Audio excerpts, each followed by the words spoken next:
Hello everybody, welcome back to Kerbal Space Program and welcome to Around the World 2. This is the second time we're doing this challenge where we take a single craft and a single crew and take them to all the points of interest on Kerbin in our land, sea, air vehicle, in this version called the Atalanta. So, in the last episode we just barely got ourselves here. Bill made several attempts, was not able to fully get it, so we did have to get Valentina into the cockpit. However, this will put a little bit of a challenge on things because Valentina can't repair the craft, and so one of our goals and one of the things that made this craft so versatile was the fact that it could take a licking and keep on kicking. And anything that broke off, well, not anything, but a lot of things that broke or got damaged, we could get out and repair. But Val's our gal. However, she's going to have to be a lot more careful. So now we've got the Cove Launch side plugged in. We are going to go ahead and get our screens up like we like them. Make sure that we can kind of keep an eye on things. The Cove Launch site is farther away than the Island Runway that we're currently at is from the KSC, so it's going to be a little bit more of a journey. However, it's just solid, it's just water that we're going over, straight over the ocean, no real driving around, no trees to avoid, something that we can take nice and easy. But, like I mentioned in the previous episode, we don't actually have our markers set to the exact locations. And this will be the first one that is very much notoriously, I'm just going to have to find it using my visuals because there is no waypoint marker for this until we discover it. With the rest of the POIs, the only waypoint markers that we will have are the ones we give ourselves, and the ones we give ourselves are very much kind of slapdash in their locations. So once we get to the actual marker itself for the rest of this challenge, we're gonna have to discover it, which I kind of like. I actually enjoy the exploration of that. In the first Around the World, we basically just drove directly straight to the location, as straight as we could. But eventually, with some of the places, it became more of an issue not to run into the freaking thing because we were headed right for it. But I could rise above the clouds and get some sunlight, get out of this soup, but I decide that I'm just going to take the easy route here. We're going to drop down onto the surface, pop on our hovercraft engines. That's what's keeping us from sinking currently because we have our subboat activated. And instead, we're going to use our hovercraft engines to keep above the water, mostly frictionless, and we're going to use our forward propellers to propel us forward.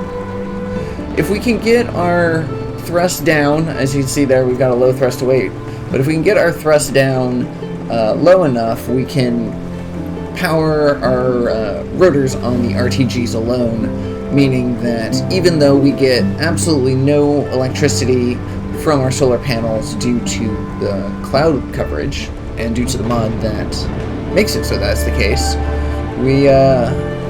we can still keep ourselves going. We're never going to be fully dead in the water, unless of course we lose completely all ability to move ourselves. That's why I liked naming this the Atalanta. In Greek mythology, she was a huntress. She was part of Jason's Argonauts. She took down the bear of, I'm gonna pronounce this horribly, but Chalcedonia, I think? She was a heroine in the truest sense, and just an absolute badass. And she's actually got quite a few stories, but I like the idea that our craft here is going to be able to survive the wilderness on its own. We don't need the supplementary crafts like the previous challenge. In the last challenge we'd used a lot of liquid fuel and oxidizer, rocket engines, to kind of propel ourselves in certain situations. But then that required us to refuel, and we didn't have drills and convertrons on that craft. You know, we were keeping it a little bit different than that. So we would have little auxiliary missions where people, or Kerbals, would meet us out into the wild and refuel ourselves, or we would get, you know, stuck and then we would send a craft to refuel us. But that's time wasted, where the Kerbals are just sitting there, not doing anything, not moving, not exploring, and sometimes it's quite a long time to get those recovery missions to them. So I like the idea that this one doesn't have to rely on anyone else to keep going. It just needs to we just need to believe in ourselves. Yeah, I haven't been doing a lot of third-person views on this because it was pretty tempting to just whip the camera around a lot and just look at all the different spaces, all the different things. If there was something that happened behind me, I would like try to catch it real fast. So it actually became a little bit harder to manage visually than doing it internally in the IVA mode. But we play a lot of IVA on this channel. If you're not familiar with me, if this is one of your first series, you should check out some of my other Kerbal series. We did, I think, like 4 or 5 seasons of an IVA only playthrough. You know, not full, we didn't explore the entire solar system, but, you know, we went a lot of places. Went to the Mun, fully in IVA with low-tech systems and high-tech systems, and mech jebs and all sorts of stuff. But we like to do IVA here, and I've gotten quite good at controlling my planes and flying in such a way, reading the instruments. And so if we're gonna go for a challenge, what better challenge than this? I mean, I guess permadeath, that would be a better challenge than this. I mean, it wouldn't be a better challenge, it'd be a lot harder of a challenge. I'm not really, I want to find the balance between fun and challenge. I gotta stop saying that word. Fun and difficulty, because, you know, this is going to be a very long trip. The first one took 90 hours, and we kind of lost our mind a little bit. You know, we're spending, like, I want to say, like, 16 hours a day when we were recording that, just trying to get it all done, just driving, occasionally, quick saving, and then even more occasionally crashing, and then having to go back to that quick save, only to be frustrated that I lost a lot of time, a lot of footage. But I tried to keep it more cinematic in that one, where it was more just telling the story of the travel, and so there was a lot of stuff cut out, stuff like this, where that just the interim between places. But with this one, I kind of wanted to show a little bit more of that process. I wanted to have,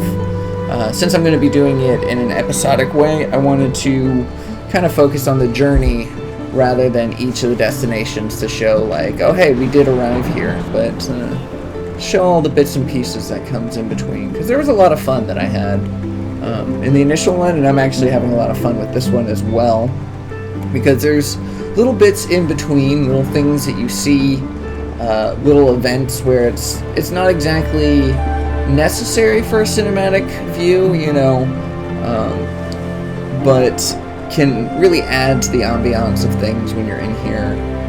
And just the rain on the windshield, I know it's not very loud at the moment, I've got the music going, but the rain on the windshield makes for a very immersive environment. I think the only thing that would make this any better is if I had a VR headset for this. Start looking around. It'd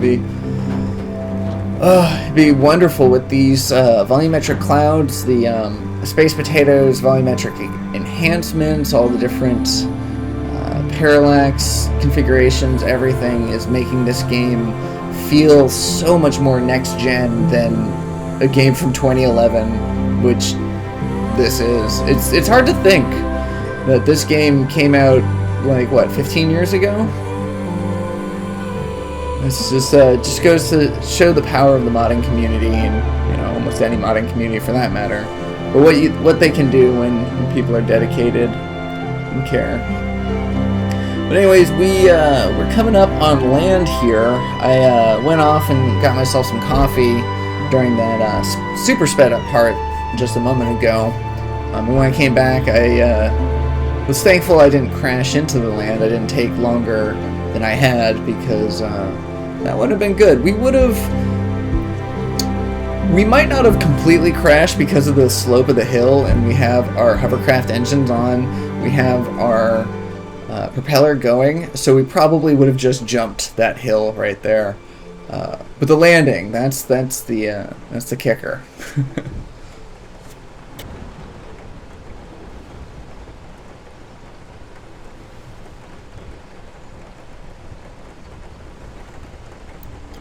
See what I mean about the rain? It's just so nice. I had to force myself not to speak during that time, because it's like there's a moment in between songs, in between the action and the events, where we can kind of enjoy that. But anyways, we are now at the location that the waypoint is at. Relatively speaking, it's kind of out there in the water, but this is the general location of where we're looking for. So now I gotta kind of keep an eye out for... Oh, don't really know what I hit there. Still never quite sure what it was that caused me to spin around like that, but nonetheless, got nice and got our sense of control back, so that's kind of all that matters. We're gonna go ahead and drive up a little bit as opposed to flying immediately, because I do want to quick save.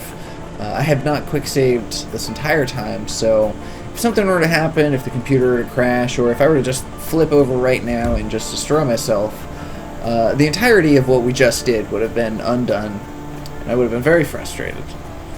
Thankfully it didn't take terribly long, but still, you know, the distance from the Island Runway and the Launch Cove site is about 45 minutes in real time if you don't time warp going at the speed that I was going. So it's fairly significant, especially because I wasn't wanting to time warp very much. I will be very hesitant about time warping during this journey, because it is you run a lot of risks with that. You run dangers of glitches and bugs, flipping yourself over, or suddenly being marked as in orbit as opposed to landed. All sorts of problems can happen with time warp, so a lot of the times I'm having to sit here and travel these distances in real time, so those 45-minute long time to destination estimations are quite real for me.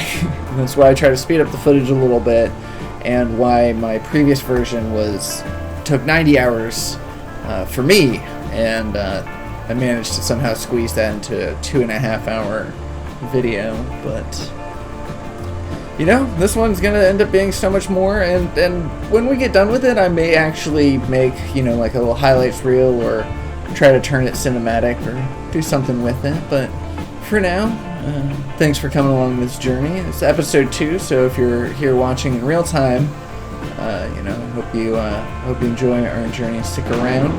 It's a like and a follow if you're interested. I guess not follow, subscribe.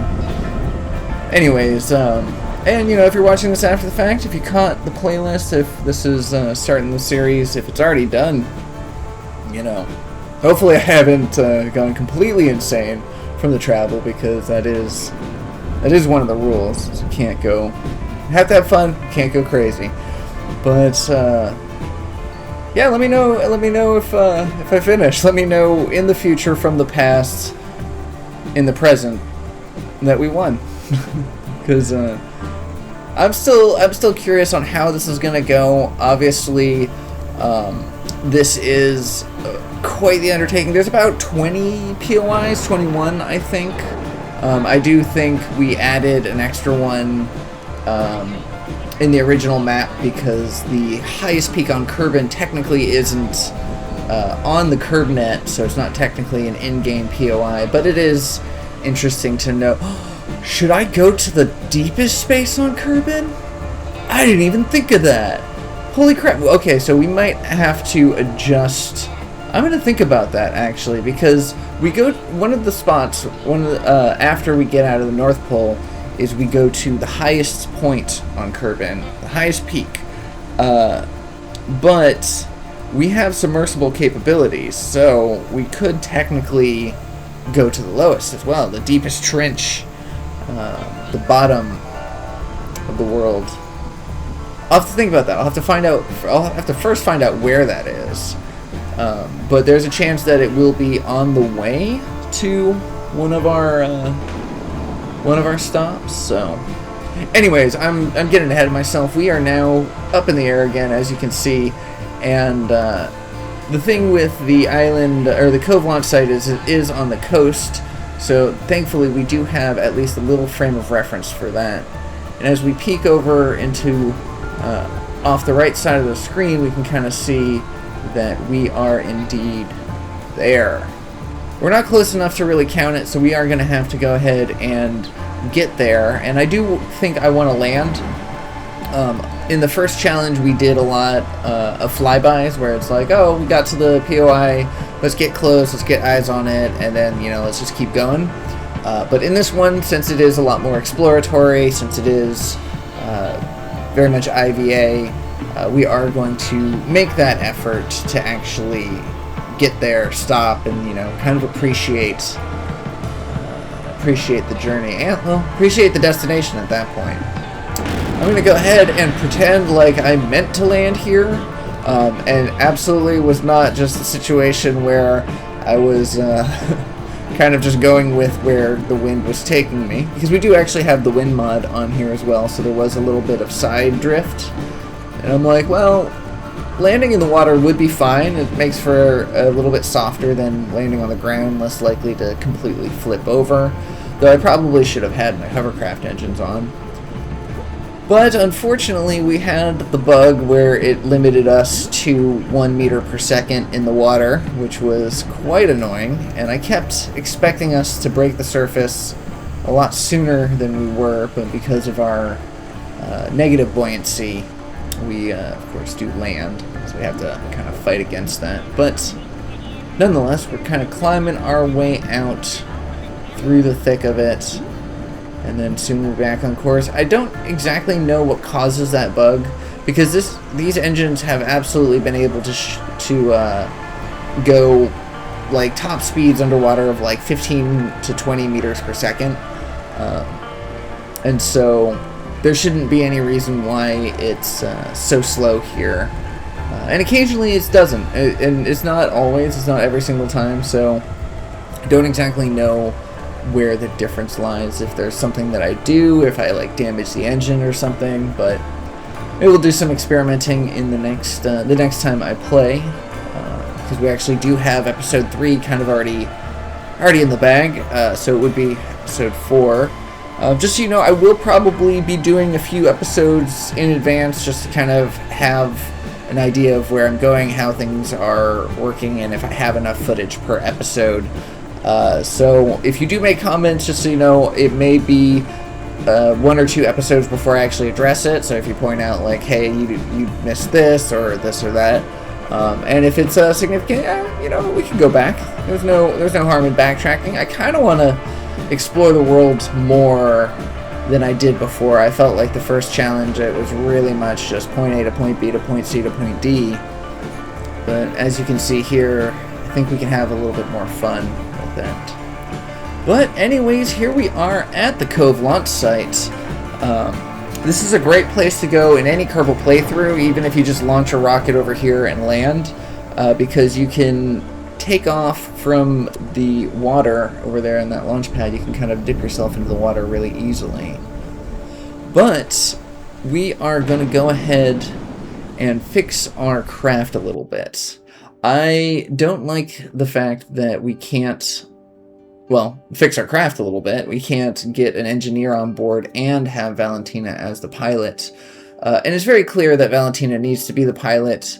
The SAS control that we lost when we lost the front of our craft was, you know, unacceptable. And so we're going to need to have a 2-person vehicle here. However, that completely throws off our design. I actually, you know, I haven't tested a 2-person vehicle. I haven't built for it. And as you see here, it completely messed up our center of lift, mass, and thrust, which was almost the same exact circle for the Atalanta version 1. So we are going to have to do some tweaking here. It is heavier, so according to the rocket equation, this is going to take more power to lift, and then because of the fact that it's going to take more power means that it's going to be heavier. And so, as you can see here, our thrust to weight has already dropped down significantly to the point where we're just barely getting ourselves off the ground.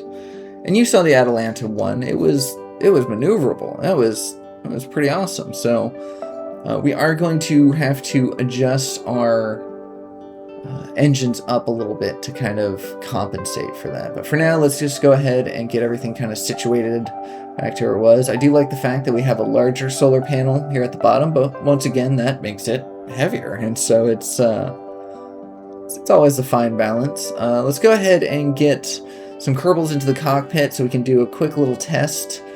We need to make sure that we're still maneuverable and capable of self-reliance. And so as we see in the Ampere app, we actually are still in a positive state where we're producing power. However, that's a little bit misleading because it's calculating the solar panels.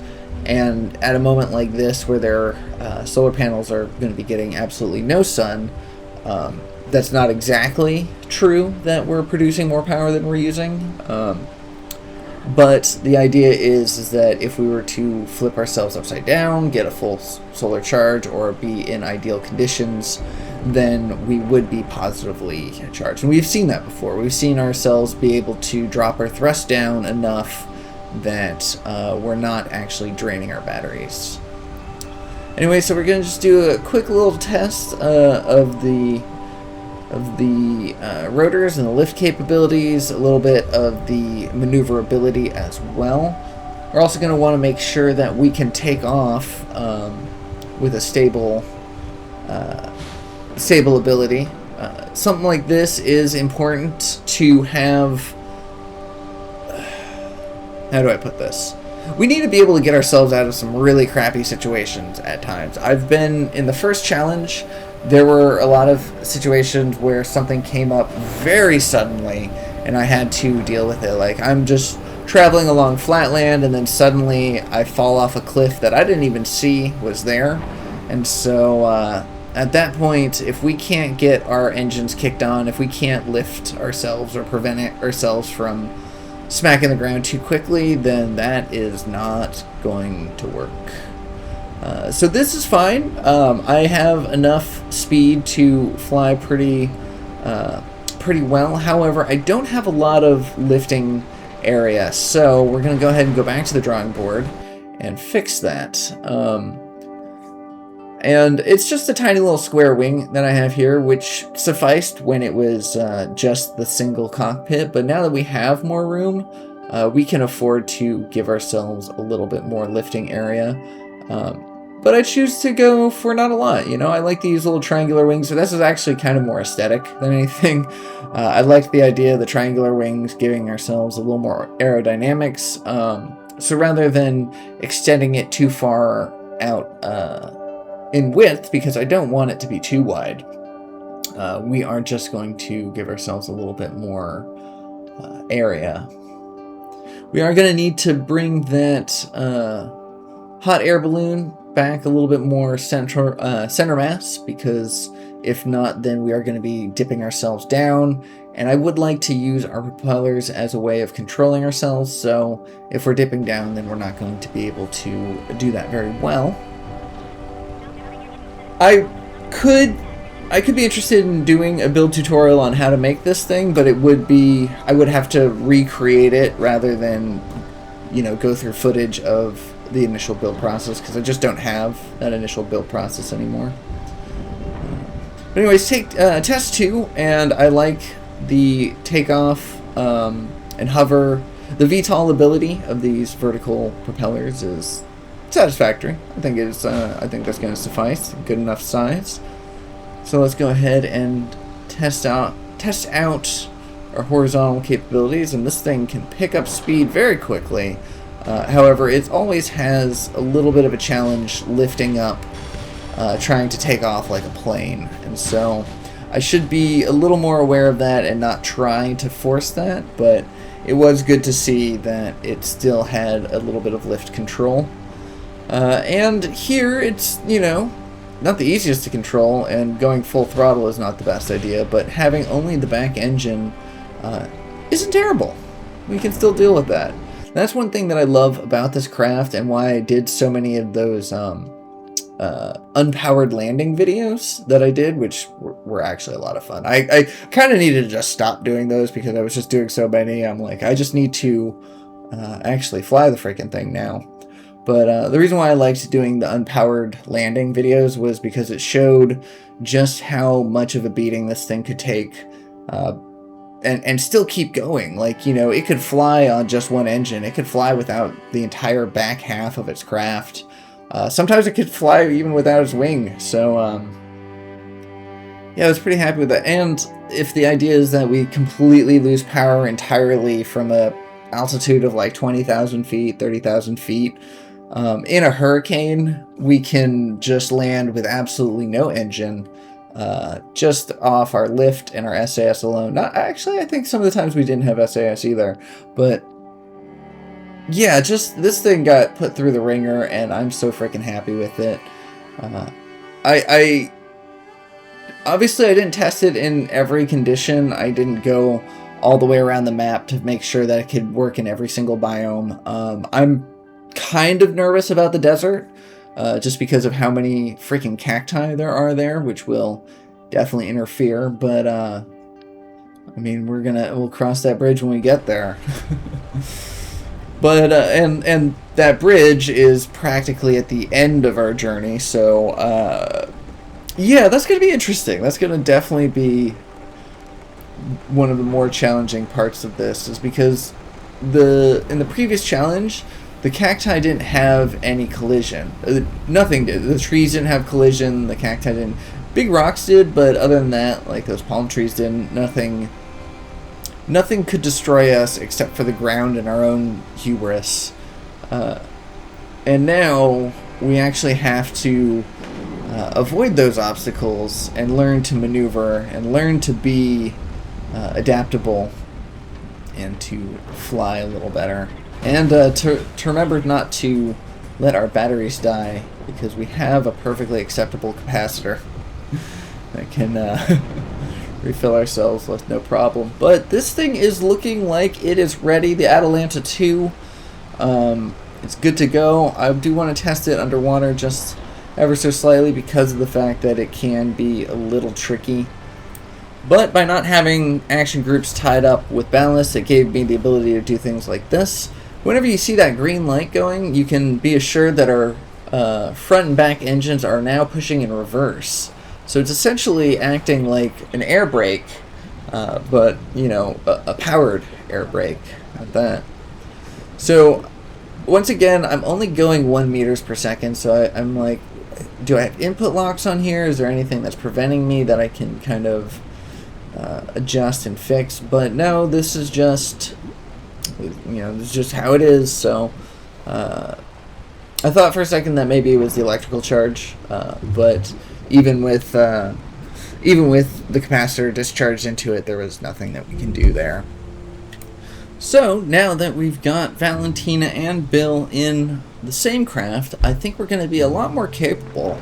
If we end up breaking pieces, if we end up needing to repair solar panels, whatever we encounter, we've got an engineer to do it, plenty of repair kits, but we've also got Valentina, who not only comes with piloting experience, but has SAS control.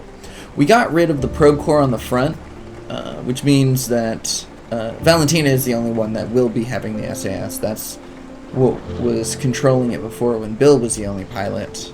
It wasn't actually him, I think it's kind of funny because it's like, oh, it's not actually him flying the plane, it's mission control. But I didn't like that, and also anytime that we would switch the cameras between Valentina and Bill, it would also cycle between mission control out there. So that's just an extra visual, an extra little loading sequence, an extra thing to kind of mess us up if we're in a panic. So Yeah, so I'm pretty happy that we got rid of the probe core. You know, Mission Control can hear our reports. They don't necessarily need to be there with us. I was struggling a little bit to determine what to put on the screen for Bill, but I decided, at least for now, having the VTOL powers could be interesting, having him be the one to control that. But all in all, I think Valentina is going to be the better pilot, and we're eventually going to make Bill more of a navigator here. But nonetheless, it is nice having a second, well, a third and fourth screen, I should say, but a second cockpit to work with to set up our screens in such a way that can give us the most information and the best ability to kind of do this challenge.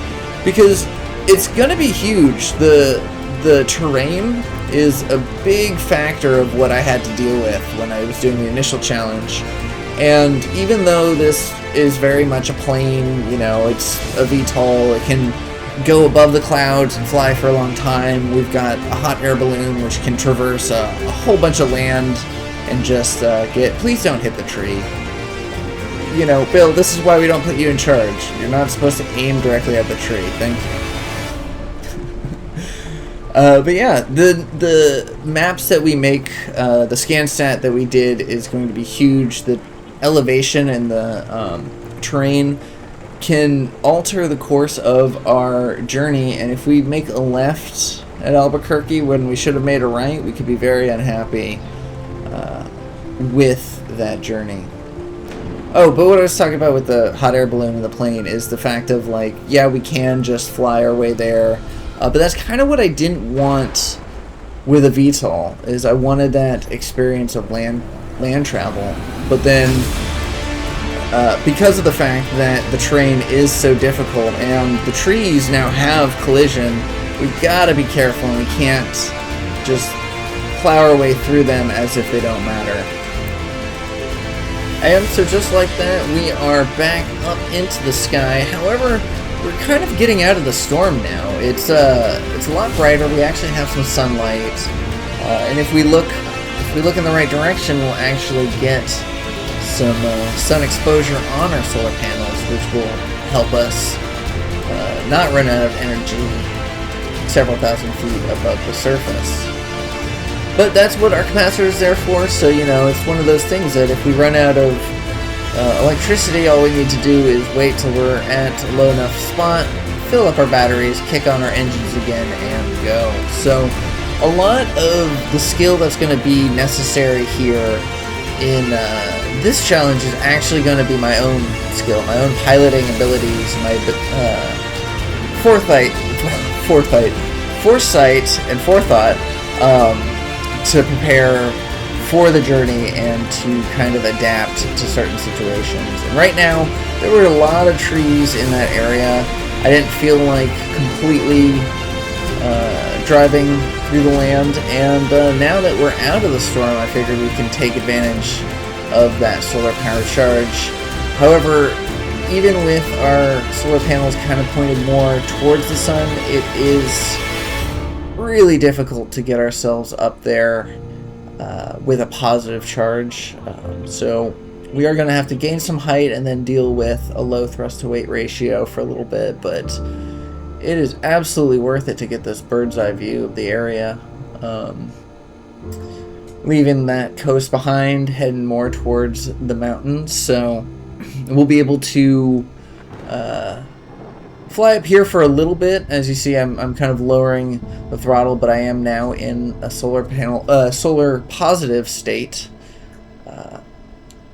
which means that all we have to do is kind of keep this angle, and then we'll get power. However, as you see, the moment we turn our major solar panel, the one on the bottom of the craft, away from the sun, we lose that positive charge. So it is very much having to position yourselves and fly in a particular way, and that particular way isn't really convenient.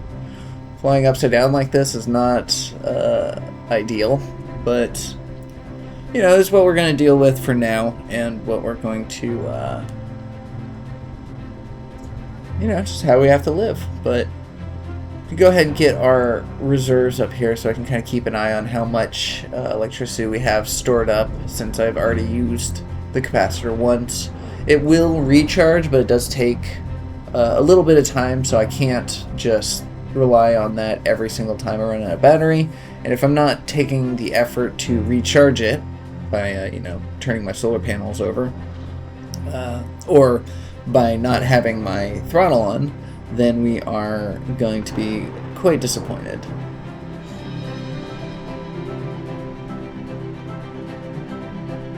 Yeah, so I'm realizing there's not a lot of use in trying to fly that way. We may as well just fly straight and just keep ourselves with a low thrust to weight ratio and just let the RTGs be the ones to power our craft. And we will be descending and we will be losing that momentum. However, we're high enough now that it's not a super inconvenient problem to deal with. So 290 kilometers, and that is 45 minutes right there. Oh yeah, so I guess the Island Runway to the Cove Launch site was a little bit less than that. I think that was like 35 minutes, because it's like 190 kilometers, if I remember correctly. I can't remember. But when I mentioned 45 minutes, I guess I had this in mind of between the Cove Launch site and Monolith number 1, which is, well, number 2. Well, number 4, technically, because the original map was made in a counterclockwise direction, and we're going... Wait, hold on. Yeah, it was made in... No, it was made in a clockwise direction, and we're going counterclockwise. And so, technically, the first monument we went to was the last monument, and then the one that we're going to now is the 4th, but it's the second one. You know what? Who's counting? Anyways, I am starting to be a little bit uncomfortable with flying because, well, as you can see, the terrain ahead is not ideal. That is going to be hard to drive over. It doesn't look like much, but those brown spots on the side of the mountain are very steep and very rocky, and you can lose your footing pretty easily there. And it would be fine, I'd say like, oh hey, we can just fly over the bad terrain and just skip it entirely. However, we do have limited charge. We are going to be, if we try to keep up our throttle to go over, we're going to be losing our battery a lot quicker. If we try to just maintain this speed that we have now, as you see here, we're dipping down lower. And when we take a look over to the left at our sun, we'll realize that there's not a lot of time left in the day. That sun is going down pretty quickly, and if we're on the wrong side of the mountains, which we currently are, we're not going to be getting any of that sunlight. And yeah, we're going to find ourselves in a very sad and very unfortunate situation here pretty soon. And trying to navigate these mountains at night is not what I want to do. That's not how I want this next section to go, because there's the very real chance that we will just tumble down them and explode. And we're not doing permadeath. We are allowing ourselves to quick save and quick load a little bit, but I still, I want to make this as intentional as possible. So if I can avoid quick loading, then I'm absolutely going to. There's no point. There's no point in relying on that, as a gameplay mechanic. I'd like to make it there in one piece. But yeah, we are not doing well on power, and it is looking like the entirety of what's to come ahead is hilly or mountainous, or a combination of both. And this is where our altitude map and our terrain topography map is going to come in a lot of it's going to come in handy.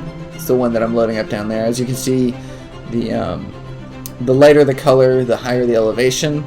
So if we can land in one of those red spots, that's good, but also we want to make sure that we can land safely, for one. We are quickly losing our energy, so if we don't get ourselves down now, we are going to find ourselves in a really bad situation. And this is also kind of what I'm going to have to start figuring out. I did not do a lot of practice with this, but landing among the trees, It's one thing to land a plane when you have a nice little runway, clear path. It's another thing to land a plane when you don't have a nice clear runway, but you know the terrain is bumpy and but it's clear. You can still land straight. But with this, the terrain is both bumpy and not clear, and which is why the VTOL capability is going to behoove us quite a bit. You go ahead and hit on the brakes when you see that red light up front. That's what that means. So we can go ahead and quick save again. It has been quite a bit. I think we haven't quick saved since the Cove Launch site, if I remember correctly. So it's kind of important. But the sun is starting to go down, and I'm thinking let's stow away our propellers for a little bit and just drive.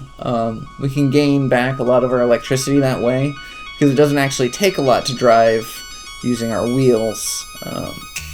However, it does take a bit of patience because we don't have a lot of power in our wheels.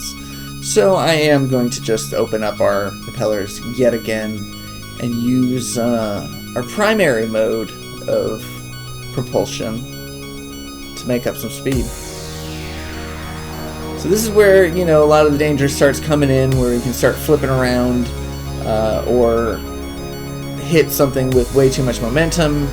If we hit a tree, this is where you start getting to the dangerous territory. If we hit a tree just using our wheels, it's not as bad, but this is break the front of your craft territory. And we're going 15 meters per second. It gets pretty harrowing. But nonetheless, our batteries are almost completely charged, so we could take off if we need to. If things are starting to look bad, we could just lift into the air.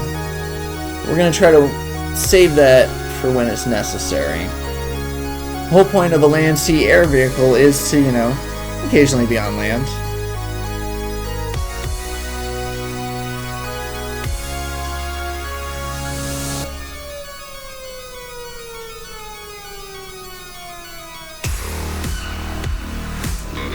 We are starting to get a little bit into dangerous territory because, as we see in front of us, there is a horizon line that we cannot see over, which means that there is a bit of a cliff, or there could be a cliff.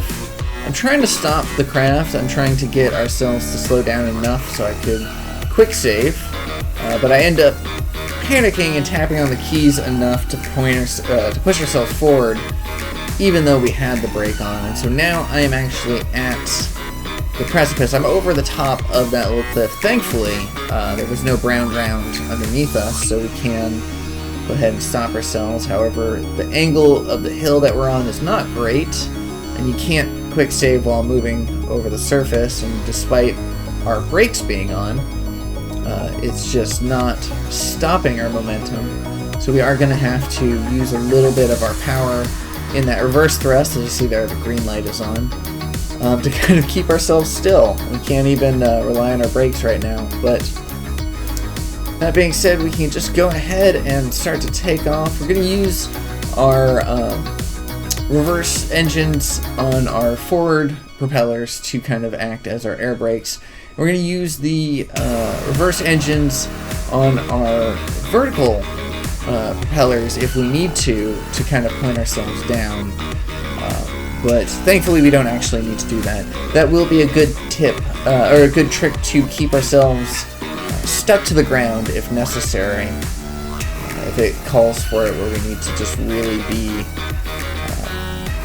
locked in, which I think could be a situation where if we're on a heavy hill or one of those cliffs that we go over, we can kind of sink ourselves against the surface, hold ourselves, and then slowly come back. A lot of what I'm going to be doing during this time, and a lot of what we were doing during the streams, was testing out not just the features of the craft, but actually some driving techniques, flying techniques, things to do. Yeah, see, here's some brown ground, but it doesn't matter so much when you're going up. But as you see there's a pretty decent bump. We're starting to get into some rocky ground territory, little geometric shapes that kind of push you down. And if you hit them incorrectly, as you see here, there's a little dip right there. If you hit it incorrectly, that could just ruin your entire day. So we're going to go ahead and quick save ourselves again.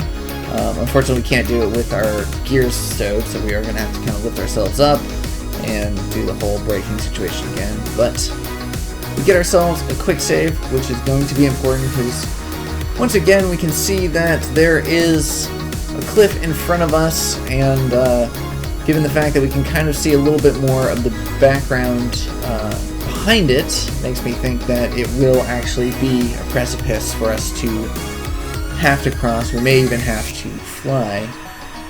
But one thing at a time. Let's take this kind of steadily. We gotta go through the trees. And I know I keep mentioning that the trees have collision, but you haven't seen it, so you're like, hey Legion, are you sure that they do? And yes, we are very sure. But as you see here, the ground kind of falls out from below us. So we're gonna have that green light on, so we have our reverse engines ready to go to act as our air brakes. But this is all our own speed that coming from that hill. We're not pushing forward at all until just about now. We're going to go ahead and kick off the reverse, and we're going to push ourselves forward. And once again, got to be careful about this little lip right here, especially since all we're seeing are clouds behind it instead of any kind of land. So we're going to have our reverse engines on so we can just slow ourselves down before hitting the edge of it right there. But thankfully, we're not going over a full cliffside until right there. But as you see here, that reverse engine was able to slow us down enough, and so we didn't end up speeding up too much when we hit the bottom. Because even if you come down the cliff well enough, hitting that crease where the brown ground and the green ground meet, again, very dangerous stuff. So I've got the hovercraft engines on now. I'm playing a little fast and dangerous, but it is allowing us to speed up a little bit.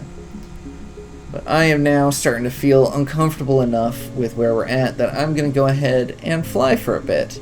We managed to get one of our goals done, which was to recharge our battery, so we can actually afford to do this a little bit. But because I was hesitant and nervous, I decided not to use my forward engines just yet. Instead, I'd like to do another quick save if possible. We are in kind of the bad position to do that, so let's go ahead and kind of save ourselves a little bit before we fully crash. Because traveling backwards when trees have collision at high speed, not the brightest of moves, Valentina. Pretty sure Bill could have told you that. And look at that. Beautiful shot. I do need to remember to get out of the first person mode occasionally so I can get these views, these shots, and eventually the thumbnails that come along from them. But it's a beautiful world, and I think that's not just that's the fun of this. Is it's not just the challenge of can I do this. It's not the destinations, the journeys, any of that stuff. It's also just to kind of experience the beauty of the game. You could say that that's the journey, but I feel that that's a little bit separate than what I'm talking about with the journey. The journey is more like the events and the things that happen, whereas this is more the environment. The environment is just so much fun. Honestly, when clouds were created, when BlackRack's volumetric cloud came into play, it absolutely revolutionized my gameplay and reignited a whole bunch of interest in this game for me, because planes now had a much nicer purpose. You could actually fly through clouds.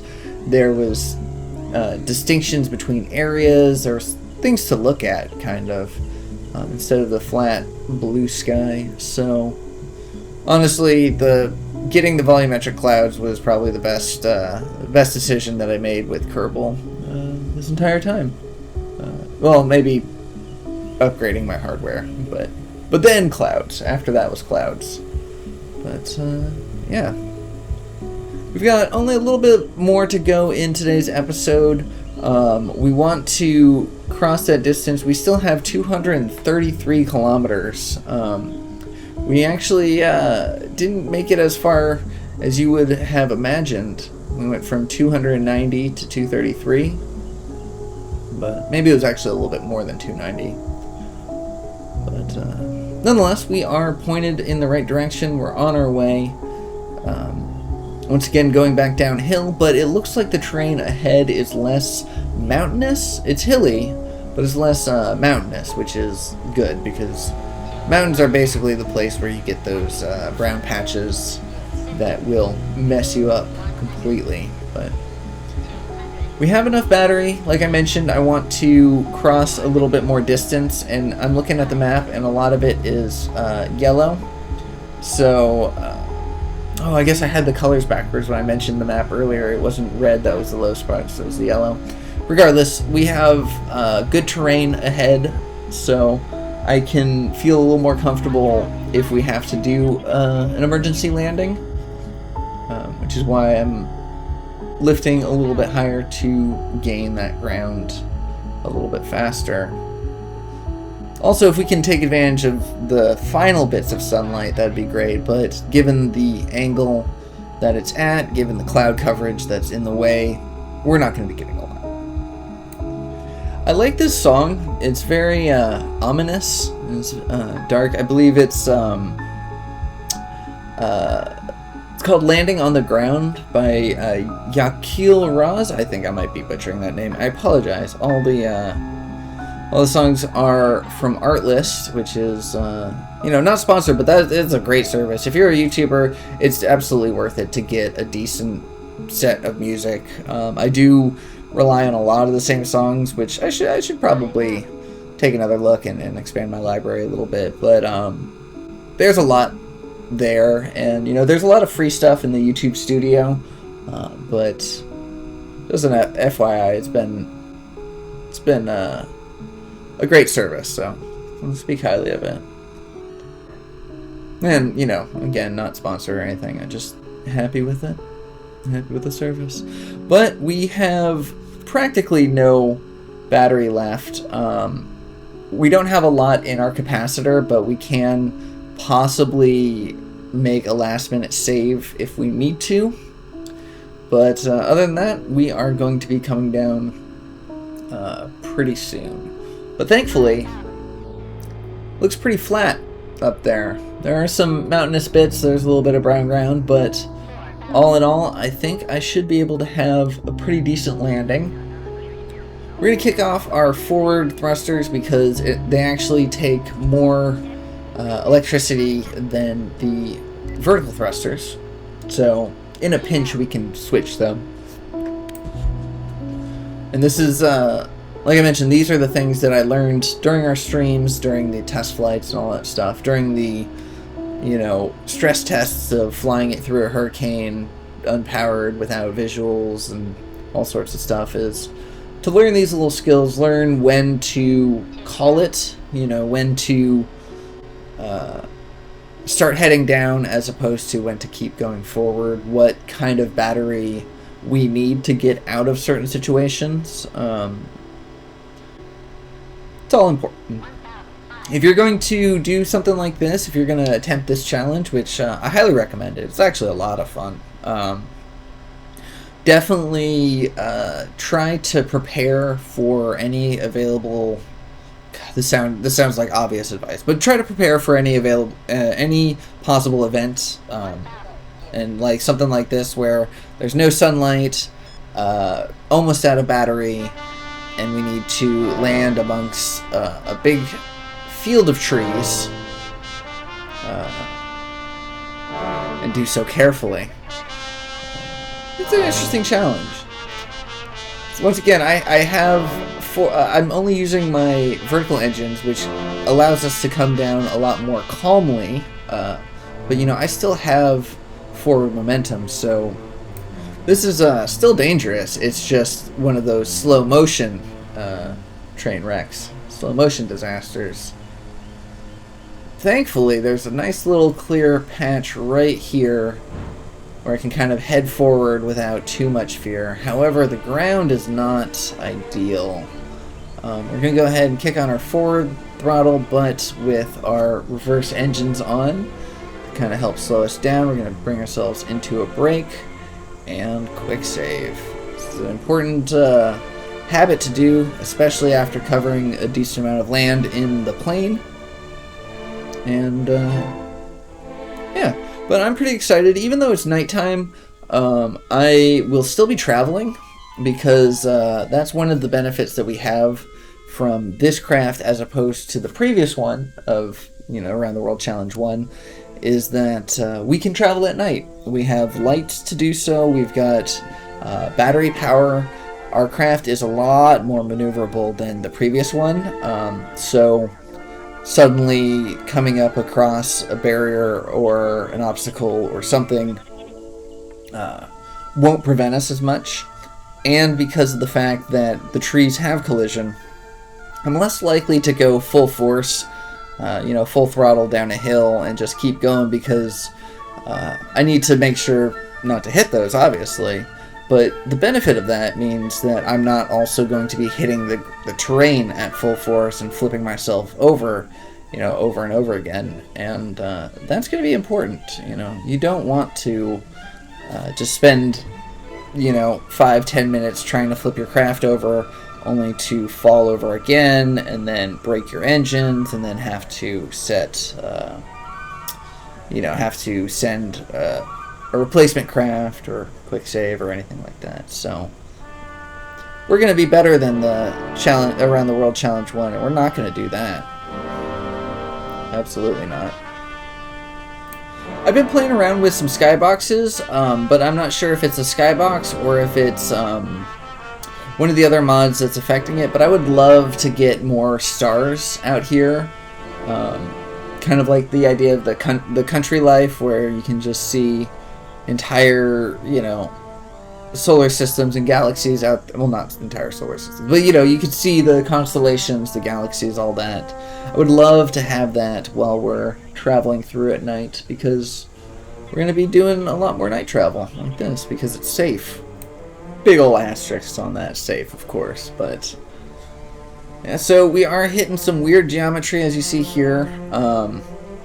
Flat geometry where you just go straight over the top of it is not bad. You can flip yourself over pretty quickly that way, but the geometry that we really need to worry about are the kind of cruxes where it folds in of two sides and it's kind of angled, because one wheel will hit one side before the other, and it's just a big recipe for flipping at that point.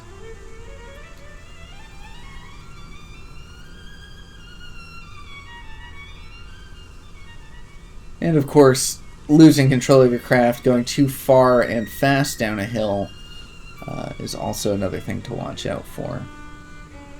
I do have I have several benefits going for me right now with the fact that I've done this before, that I've done this challenge before, and I do know a little bit of what to expect, what to kind of plan for. I do know a little bit of the terrain that I'm going to be going through, so that does help.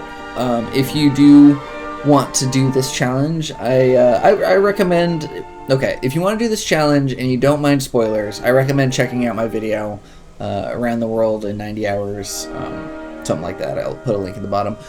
But if you want to do this and you don't want spoilers, then don't do that, I guess.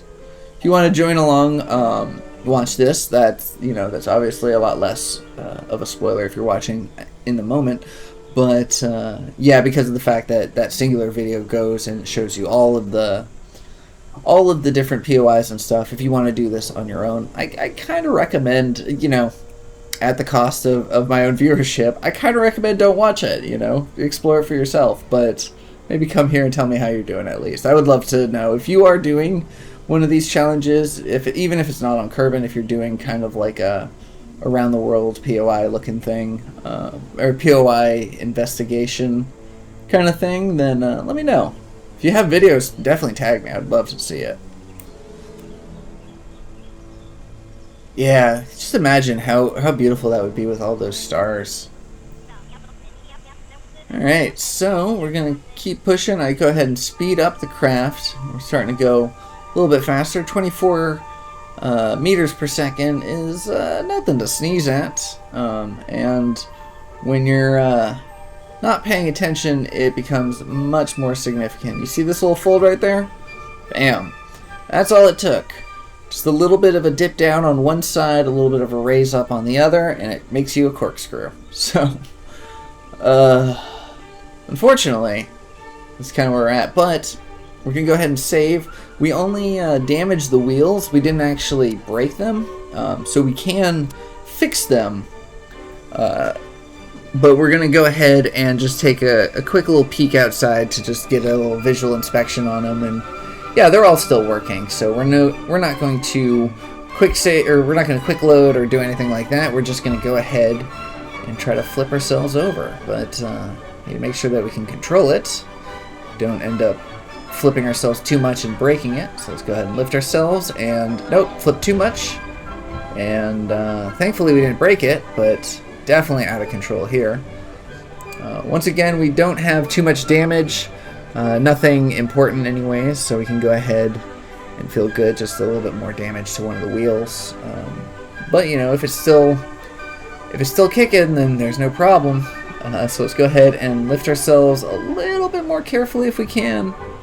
Pop ourselves back over. There we go. That is what it is supposed to look like when we flip upside down. A lot of the previous versions of our tester crafts, when we were doing this, had hovercraft engines both on the top and the bottom, so that way if we did flip upside down, we could hovercraft ourselves over and still be able to continue going. But by having the vertical engines on a reverse thruster, so they could work while upside down in the typical way, makes this thing pretty versatile no matter which direction it is. So we have a full battery of charge, so we're going to kind of push ourselves forward a little bit. I was attempting to fly again, trying to get back into the air, but something happened that pushed us down, and as I see, our blue light was on, which meant that our vertical thrusters were in reverse, and now I broke off the lights in the front, so I actually can't tell when we're going forward thrust and reverse thrust with that front, because we've actually destroyed a lot more of our craft. I didn't notice that the lights were gone just yet, so that will end up causing me more problems right here, as you can see. But at that point I realized if we're flipping over like that without any kind of control, even though it shows that we have all of our pieces, there's going to be something wrong with this craft, that even if we were to get it back upright, it is just going to do us wrong in the future. And I was thinking about it, this doesn't actually necessarily have to be the craft that we use. There is still some room for improvement, I feel. And so in the next episode, we're actually going to start off with a quick build.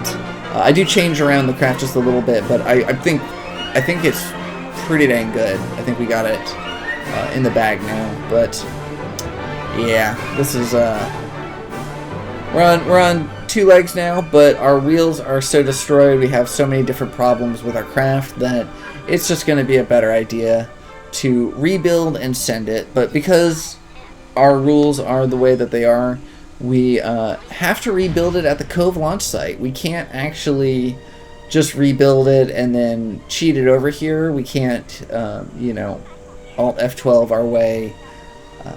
We can't just replace it, So we will be having to take that journey out here. I guess I did spoil it a little bit because it looks like we're about to have success, but yeah, no, this is where we are going to be calling today's episode. This is where Valentina and Bill counted their blessings and realized that the Atalanta is as hardy as it claims, but of course it is still a plane and it needs to have certain things to function, and missing a wing is not going to be one of those things. But In the next episode, we start with a quick build, and it takes us no time to get back here at all, and then back on the road. But anyways, that is where I'm going to leave today's episode. Thank you so much for watching. I hope you enjoyed it. I hope you're looking forward for more around the world. If you did think about subscribing, drop me a like, let me know your thoughts, and I will see you on the next one. Take care.